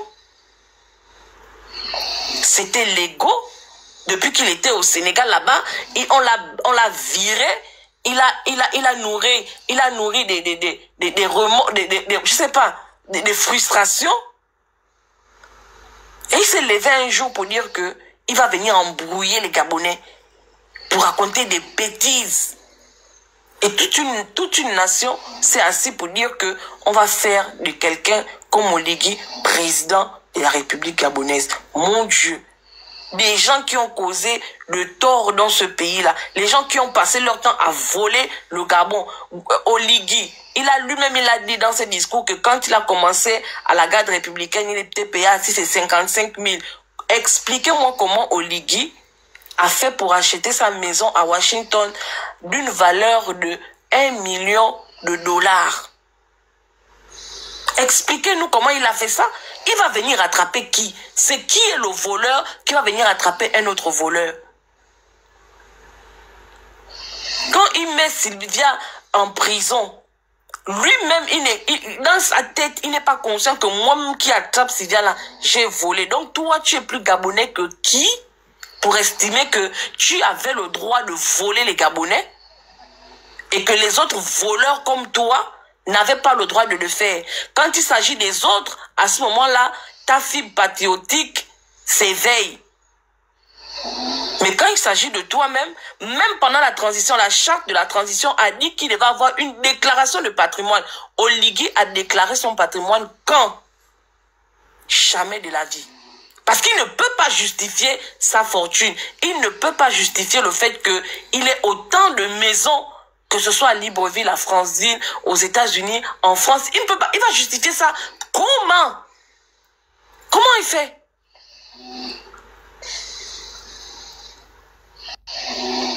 Non, la famille.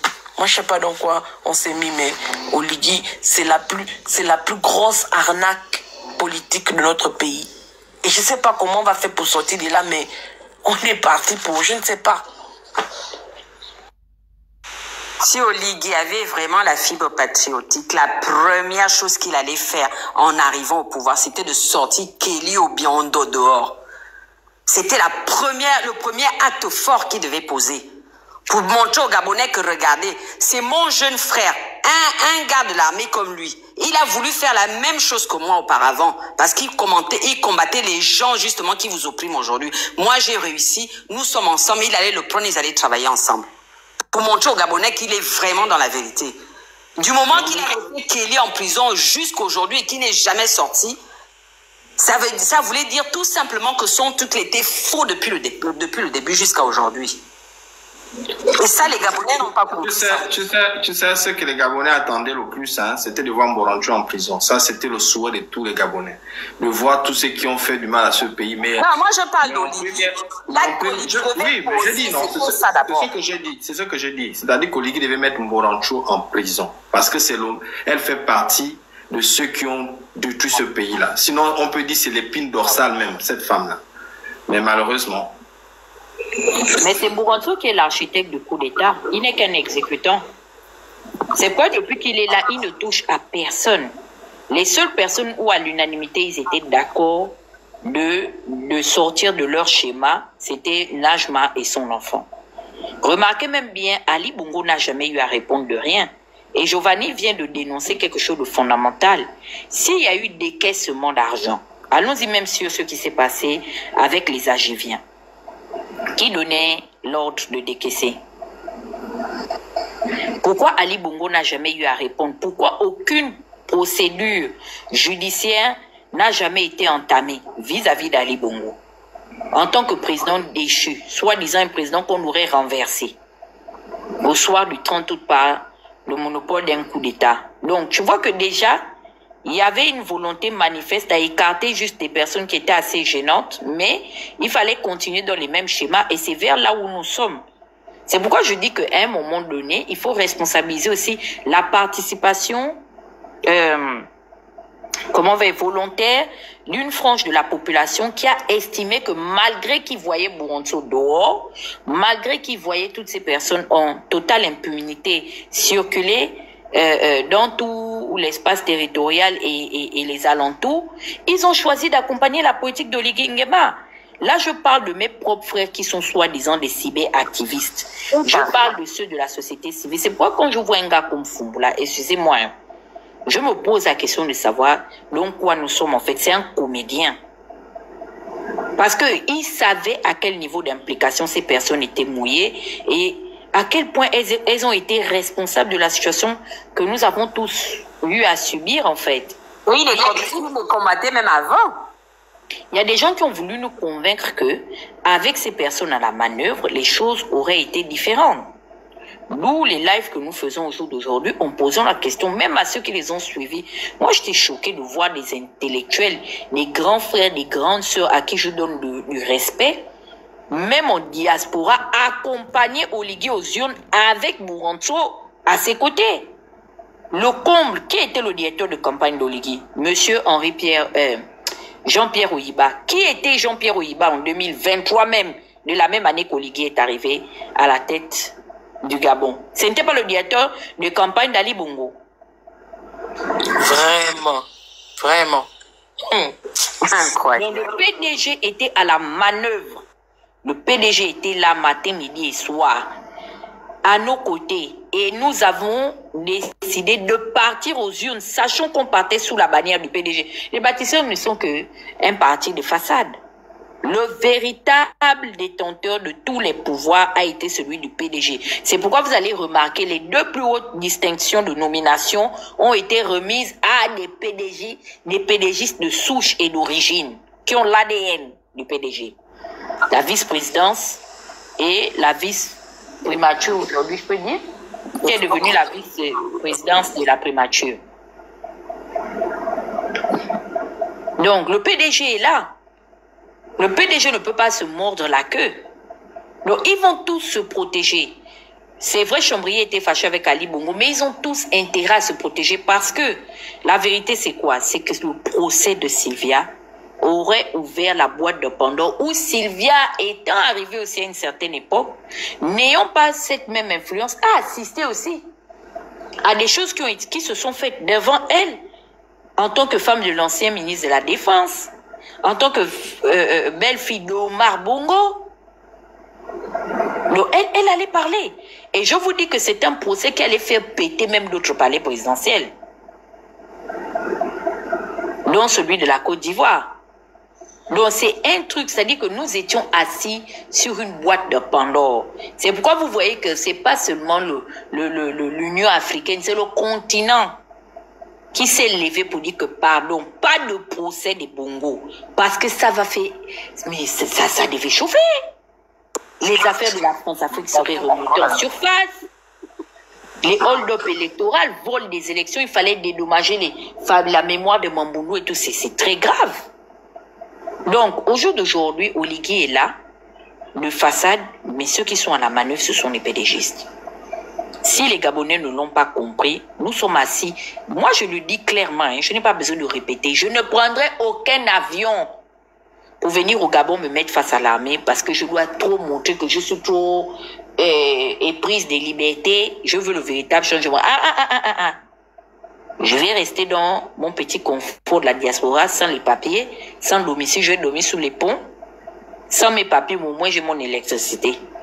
Au moins j'ai les douches populaires. Si je n'ai pas à manger, je m'en vais même au repas chaud des saluts populaires là-bas. Je m'en vais boire mon bouillon de macaroni. Et puis je fais je cherche la connexion, je viens insulter encore.